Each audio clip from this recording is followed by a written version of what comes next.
Welcome to the dark side of hair loss solutions. Now, but seriously, in this video, we're going to be talking about different types of hair loss solutions and the pros and cons of each one, including SMP. I'm also going to include some cons with SMP as well for people to consider. Let's get into it. We need to talk about how hair loss begins. I'm just talking about male pattern baldness or androgenic alopecia. So, in summary, I'm just going to read this short sentence which tells you exactly where hair loss stems from. Male pattern baldness or androgenic alopecia results from genetic and hormonal factors. Dihydrotestosterone, or DHT, a testosterone derivative, shrinks hair follicles, reducing the hair lifespan. Inheriting sensitivity to DHT leads to progressive hair thinning starting at the temples and the crown, culminating the baldness for those genetically predisposed to DHT. You're going to inherit this from family members. This is something you are born to be. You're born to be bald. It's not something you can just easily stop from happening because it's part of nature and it's part of who you are. So if you're genetically predisposed to dihydrotestosterone, DHT, you're going to experience thinning hair. Now that we know how we lose hair, let's get into the solutions. Low light laser therapy, or LLLT, is, and I know this because I had it done, obviously didn't work. I sat under a light which was set to a specific frequency which the hair follicles kind of respond to, and it's supposed to help them grow for 30 minutes twice a week. And I did that for 6 months. And I also used minoxidil, which is like a topical solution that you like put on your head and rub it, and I've had to put that on every day. It did actually start working, but I was paying quite a lot of money for that service. The amount of hair that I got back, I just didn't really see how I could keep paying for that service, because it's once it was like 4 months in, it kind of just slowed down. But it did work. Even my barber said, whoa, your hair's growing back just a little bit, like whatever you're doing, keep doing it. But it got to a point and it didn't really make much difference. So I stopped paying the money. And then as soon as I did that, within 3 months, everything that grew back fell out. And the way it works is the DHT, as we know, is blocking your hair follicles. When it's blocking those hair follicles around each strong hair, those strong hairs are getting a lot thinner and they're dying slowly, which is why you start to get thin hair and eventually you go bald. A lot of my hairs, the follicle must have already died, which means if I'm sitting under this light, it's not doing anything. So the ones that are dying but are still there, the smaller skinny baby hairs, they're starting to grow into bigger hairs. Like me now, if I went and had LLLT, it wouldn't do nothing because I've been bald for so long that I've lost the majority of those hair follicles. It wasn't successful for me. I don't really think it's great because it's very time intensive.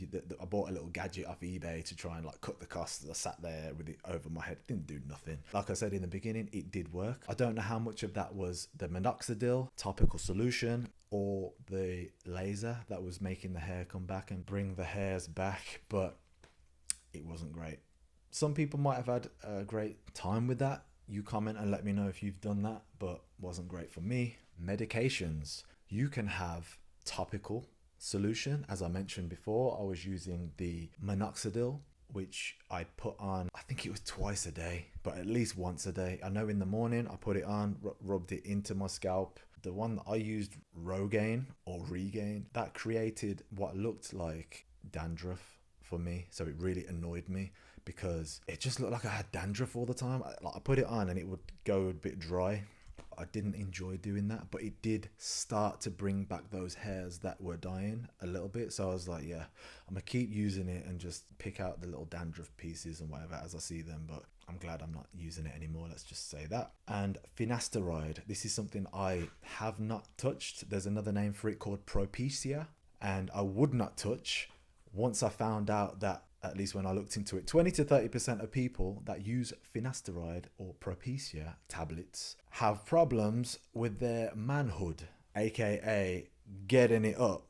So I was just like, hell to the no. You think I'm taking some tablet to get my hair back when I can't perform? That makes no sense to me. I'm getting my hair back to, like, you know what I mean? Like, what? Nah. What would be the point in me having like a full head of hair looking lovely and then I can't perform? Like, I'd much rather just be Jason Statham in these women than looking like I got a full head of hair and then I can't get, like, nah, it just doesn't make sense. You can see the frustration. Like, that was not something I was willing to experience. That was 100% no for me. Even though it's only 20 to 30%, that's too much percent. That's way too much percent. And I could have been one of those. 100 people take this. 20 to 30 of those 100 have issues with no. There are probably some other things that you can take, but those are the main forms of like medication types, natural remedies. There are things that you can do, such as your diet. You can eat well. Vitamin E is good for the skin. You can take biotin tablets, which I have done in the past, and definitely saw an increase in my like hair growth, thickness and speed. Also my nails grew faster and were stronger. I've tried that myself. There are other things such as oils, peppermint and rosemary are meant to stimulate the scalp and hair follicles to grow. Currently, my brother, he had cane rows because that was like pulling on his hair. He believes he's now got thin hair in the corners and the front due to having cane rows. I was just saying, nah, that's because we have the gene to go bald. I've got the gene, he's got the gene. And he's going bald. That's what it is. It's not because of the hairstyle. It's because he's going bald. But he seems to think it's that. And he's been using rosemary and rubbing it into the scalp and doing all that oil stuff. His diet is super clean, super good. So I know it's got nothing to do with that. And he's just having no success. I'm definitely strong on that doesn't work. It might work a little bit, but you're not going to beat hair loss if you have the hair loss gene of dihydrotestosterone spewing out of your skin, blocking your hair follicle. It's just that little bit of rosemary and peppermint ain't gonna do nothing if you're going to be completely bald and it's very aggressive hair loss. But I'm trying to say some pros, but these ones that I've mentioned so far, like I said, you're only gonna grow back the hairs that have gone thin.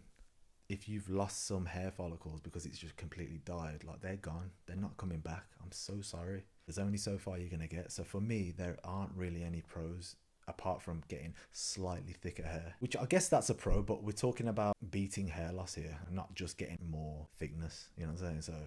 So I mean, the pro here is that it's natural. It's not some lab made stuff that you've got to swallow, and it's healthy. That's the only pro I can see here with natural remedies. PRP, platelet-rich plasma. This is not something I know loads about, but we've got a little sentence here about it, which is, this involves the process of drawing your blood out to isolate the plasma, then injecting it into your scalp to stimulate hair growth. Sometimes people contact me and say, do you do this service? I've had a hair transplant and I'm trying to keep the hair intact as much as possible and stimulate as much growth with these implanted hairs as I possibly can. I want this service. Do you offer that? That is basically what it does. So I guess the pros for that is it helps maintain the hair that you've got. I've spoke to a few people that have been doing it because they've had hair transplants. I don't think this really grows back any more hair. I think it just maintains the hair that you currently have. If you've got a full head of hair and you're worried about losing your hair, this could be a great way to maintain what you have got in advance. Most of the time we are losing hair and that's when we're reactive to it, we're not proactive.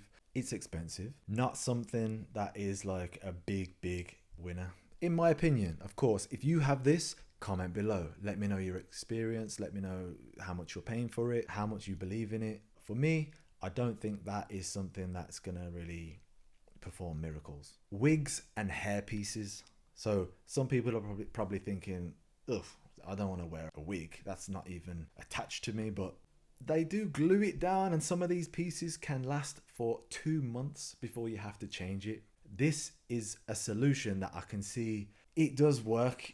You might be going thin on top, you might be completely bald on top. You put a bit of that glue on, get it stuck down. They trim your hair in with the hairpiece and it's seamless. You can't tell.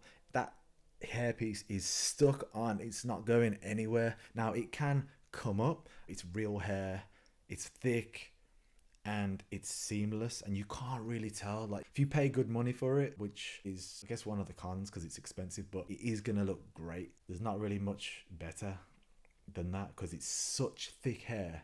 The con, I guess, is that it could be too thick. If you're going from completely bald to a full head of hair with a perfect trim and everything, it can be very much going from one extreme to the other. People notice. That can cause an issue.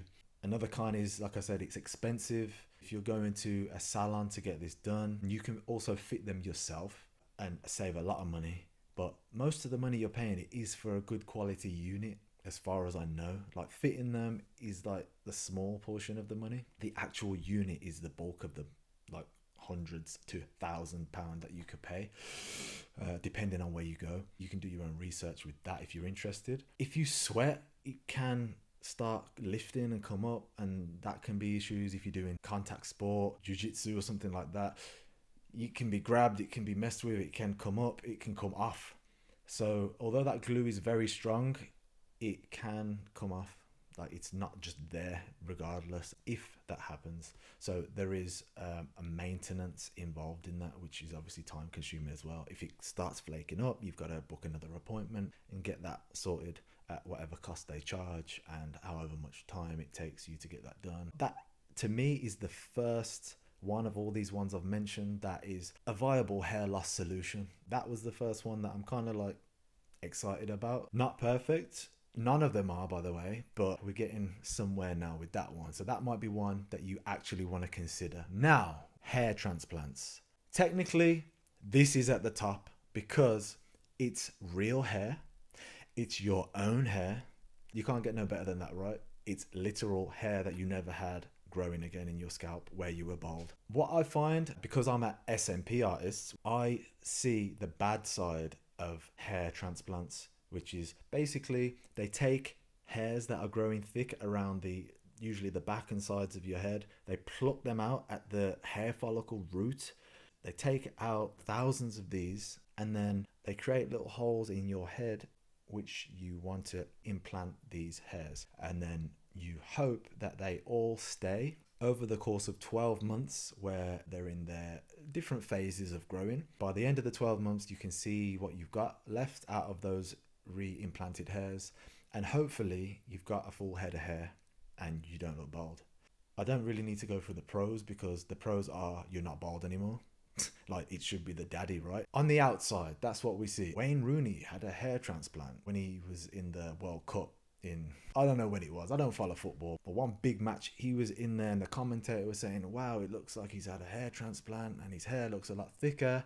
From that point, hair transplant started booming because it got on the main stage. Footballer had it done and the commentator was speaking about it, which they were already big anyway, because at those times, if you had enough money, Wayne Rooney probably spent 30k from memory at that point on his hair transplant. So if you're spending 30k on a hair transplant, there's a damn good chance you're going to have a full head of hair by the time you're done, and it probably won't be like in 12 months. A lot of these hair transplants that you see, it's multiple hair transplants.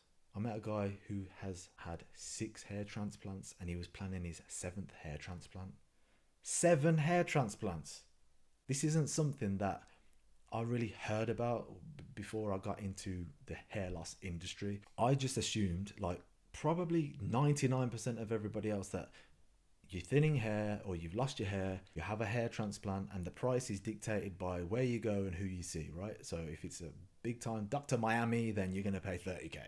If it's some dodgy person, then you're going to pay 3k at the time. But now it appears that in my industry of scalp micropigmentation, 30 to 40% of my clients have had hair transplants and they've been unsuccessful. Some of them have had 3 hair transplants and they're just as bald as me.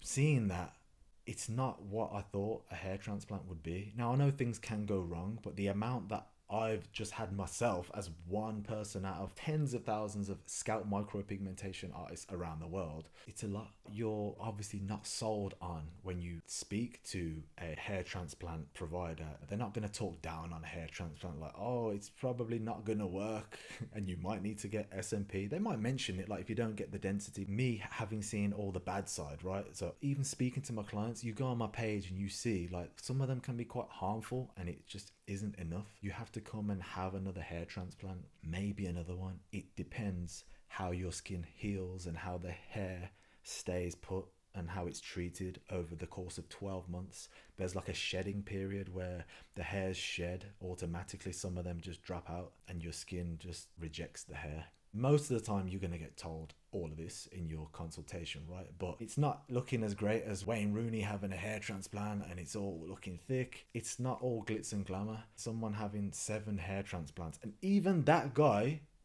didn't have thick hair. Like he still looked like he could do with having some SMP in there to make it look thicker, or have another hair transplant all the way through again, because it wasn't that thick. Like he looked like he was losing his hair. 7 hair I haven't got enough fingers. 7 hair transplants. I'd never entertained it to begin with, because here's another point. Once you have your hair transplant, the doctors will say to keep that hair good, you need to get on finasteride, you need to use minoxidil, you need to have these PRP injections or therapy. There's an upkeep. Some of my clients, their gripe was, I thought I would just go get a hair transplant and that will be it. That's not the case. So I'm not talking down on it, because the pros are it's real hair, it's your own hair, you're getting that look. But again, the chances of you actually getting that look once it's all settled after that 12-month period, it doesn't seem to be that strong of a case. Now obviously I'm seeing all the worst parts of it in my industry because they're coming to fix a bad hair transplant, but it's just a bit shocking to see how many there are. It's not like they've paid a cheap price like you would expect. Everybody that's coming to me, they went to some small, like Turkey, they went to Backstreets, they paid £700, sometimes I'm hearing, to get this done. One guy, he had 3 hair transplants. The first one I think he had in Turkey, so he tried the Turkey option, low cost, everything.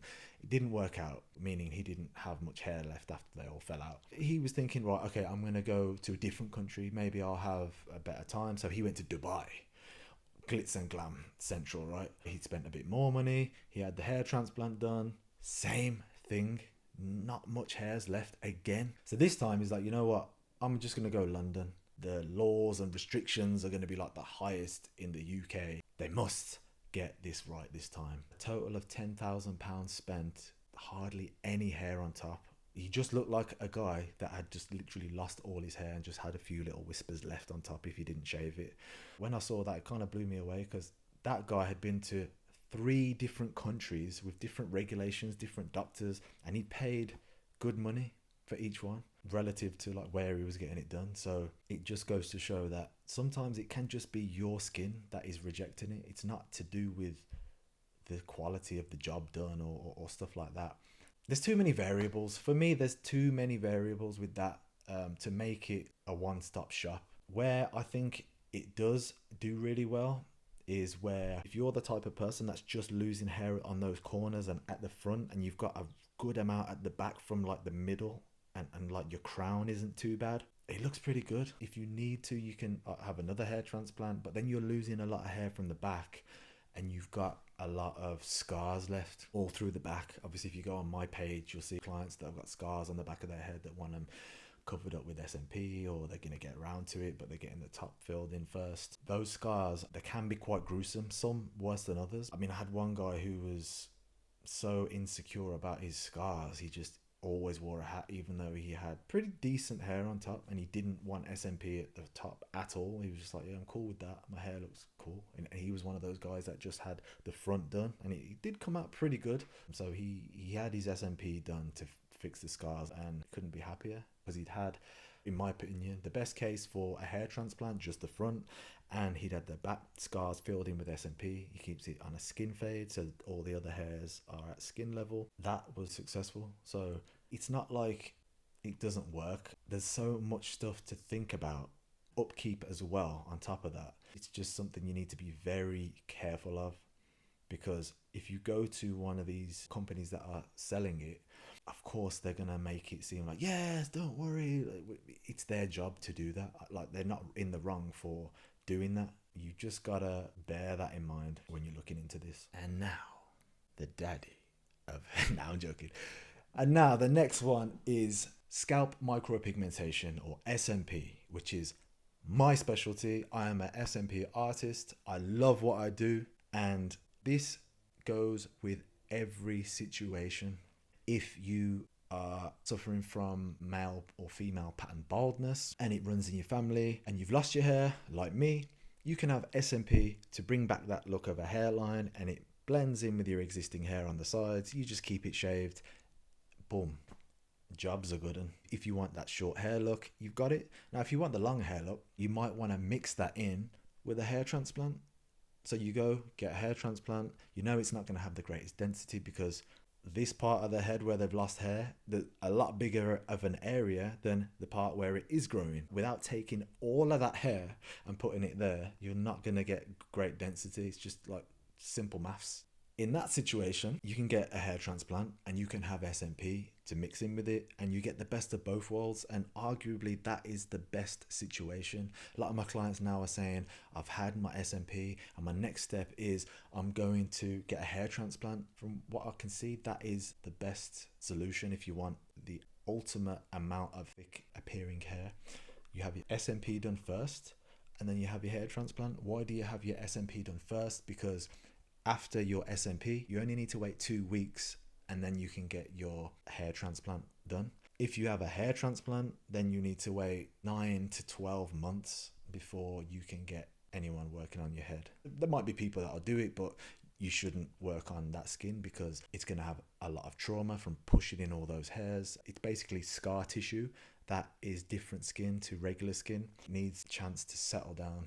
Scalp micropigmentation goes with everything. A scar on your head and you want that filled in. Scars on the back of your head for a hair transplant, you can fill those in too. Female pattern baldness is usually like their hair is going thin like throughout. It's not so much just on the top. You can add scalp micropigmentation throughout that. It's similar to a density treatment. The client has hair, but it's just going thin, or it's always been thin and they just don't have great density naturally, or they're suffering from very, very slow hair loss. So they might be 45 years old, male. They probably say, I noticed my hair loss when I was 29, now I'm 45, and they've still got a full head of hair. It's just quite thin. Not to the point where you can just see straight through it and you can see their scalp, but you can see through it a little bit too much for their liking. You get SMP through that and a density or densification treatment, and it can look really smart. It can pretty much fix that issue of a lack of density. Again, it's great for that too. It's not real hair, it's a tattoo. A hair loss solution, it's supposed to be hair. This isn't hair. So if you're looking for that literal thicker hair, you're not going to get that. There's one thing that I haven't mentioned on here, which is hair fibers. You can use those hair fibers to sprinkle on top of your hair, and these little fibers attach to the hair and create the look of more hair. The problem with the hair fibers is they're so temporary. You sneeze next to somebody, and these little hair fibers start coming off and going all over the place. I'm being a bit extra with that, but if it's raining, they're going to start dripping down your head. It's windy, they're going to start coming off. You hug somebody, it's going to start coming off. It might go on their clothes, it might go on yours. You can't wear a white t-shirt. A lot of them want to get rid of that, so they get SMP, so they don't have to spray it as much. Some people still spray and they have SMP. More problems with scalp micropigmentation, the wrong artist. It can come out looking worse for wear. So it does depend who you go to, the results that you get. Another pro, SMP, you don't need to take no drugs, no minoxidil rubbing on your head. Once you get it done, it is there. It's not coming off. You go shower, you go out in the wind, you go jiu-jitsu, fighting, people grabbing. It's not coming off. It's in your skin. It's a permanent solution. The only thing is you will need to top it up. Over the years, the detail in your SMP will start to deteriorate, meaning that it doesn't look as detailed as it did the day you had it done or the month you had it done once it settles down. And you just need another session to go over it. once every minimum. We're looking at 18 months, being really honest. It lasts pretty much forever, but it doesn't have the same texture as it once did. It starts to go a little bit flat over the years, but we're talking years. So I always say 2 to 5 years, you can expect to come back and get it topped up, right? So other people may say more, other people may say a little bit less, but some people get addicted to it. I had one guy, he just thought it was to do with money. Like, yeah, I'll save up over the next 6 weeks and I'll come back for another session. I was like, it doesn't work like that. I don't want to fill your head with so much ink that it's overdone, it's too saturated. Again, these are things that if you went to somebody else that was desperate for money, they might keep doing it and keep taking his money, right? There's some ethics involved as an SMP artist that maybe not every artist has, because it is lucrative. There are lots of people that are losing their hair, that like to keep it short, that like the look of SMP, that want it done. People are getting into it for the money, of course. Ain't nobody doing it for free, but you have to want to do a good job. I really want to do a good job every time somebody comes in. When they look at it and they're happy with it, that's where my satisfaction comes from, as well as the money. There are some people that have a hair transplant and the doctor will tell them there is no more hair to transplant because we've taken so much hair from the back and sides that we're going to have to move on to your chest or other body parts to remove the hair. And these are different hairs. It might not sit correctly with the other hairs. It might be a bit obvious. Your hairs might go in that direction and grow differently to the others. So they kind of just say no. Basically, you can't have any more hair transplants. When that happens, scalp micropigmentation is the only option. So there are situations where scalp micropigmentation is the only option. And this is why I'm very passionate about it, because when somebody has no options, it's a horrible feeling. Imagine like you get to a certain point and it's like, no, yeah, you're stuck like this. At least they get the look of some hair. At least they get to feel human. Losing your hair can almost dehumanize people, especially women. Imagine if you're a cancer patient, you've lost all your hair, and as a woman, it doesn't even look like you can grow hair. You've just got a completely barren, bald head. Men, you know, it's not the end of the world, but it's not something that we choose. I've been affected by it myself, and I've had my scalp micropigmentation, and I'm very happy with scalp micropigmentation. And obviously I do it myself, but because I've been affected by it, I've had it, and you know, I'm an advocate for it. It does make a big difference to the people that have had it done. There are people that have said to me, why did you have that done? You're still bald. We know we're still bald, but at least we've got like a frame to our face. It humanizes us again, instead of just making us look like we've got some sort of condition that we couldn't help. At least it kind of puts the ball back in our court to say, it looks like we've got a full head of hair, but we've chose to shave it. We can also create a hairline that was maybe different to what we had before and make it a bit more stylish or a bit more what we would have preferred, especially if somebody was already keeping their hair short. It is a great thing. Scalp micropigmentation literally changes lives at the point where people think there is nothing left for them to do. It gives people, you know, that last chance, that last lease at life. And I know I'm getting a bit deep with it, but that is literally what it is. When I speak to my clients, you can see in their face. You go on my page, you see people talking about what they've been through with hair loss and how they've tried, they've spent money, they've been through pain. You know, the hair transplant, I didn't even mention how much pain there is involved. So they put these shots in your head to numb the pain, but they put about 30 shots in your head and they're excruciatingly painful. Says every single one of my clients, because I ask every single client that comes to me that's had a hair transplant, how much pain was it? Can you explain your experience? Because I need to know to pass that information on to all my other clients or anybody else that contacts me that's not one of my clients, because I want to know what they've been through to ready somebody that's looking for a hair transplant, which I get lots of people asking me. I want to point people in the right direction for them. If scalp micropigmentation isn't right for them, because I think they've got a lot of hair left, and to get the most out of SMP they'd have to shave it all down to get the hairline where they wanted it, then I'll say, look, you're probably better off waiting a bit. If they have lost some hair, but it's only at the front and it looks like to be going quite slowly. It's not super aggressive. I'll say you're probably better off having a hair transplant. Scalp micropigmentation is not real hair, and it's not going to grow real hair. It's not going to affect the growth of the current hair you've got, but it's certainly not going to grow any more hair. That is the conclusion of the dark side of hair loss. My name's Alex Mackenzie, and I'm the owner of Hair Savvy Studio in Birmingham, UK, and we offer scalp micropigmentation among other treatments. Check out the other videos for some of my clients, before and afters, testimonials, and any more scalp micropigmentation related content. Thanks for watching.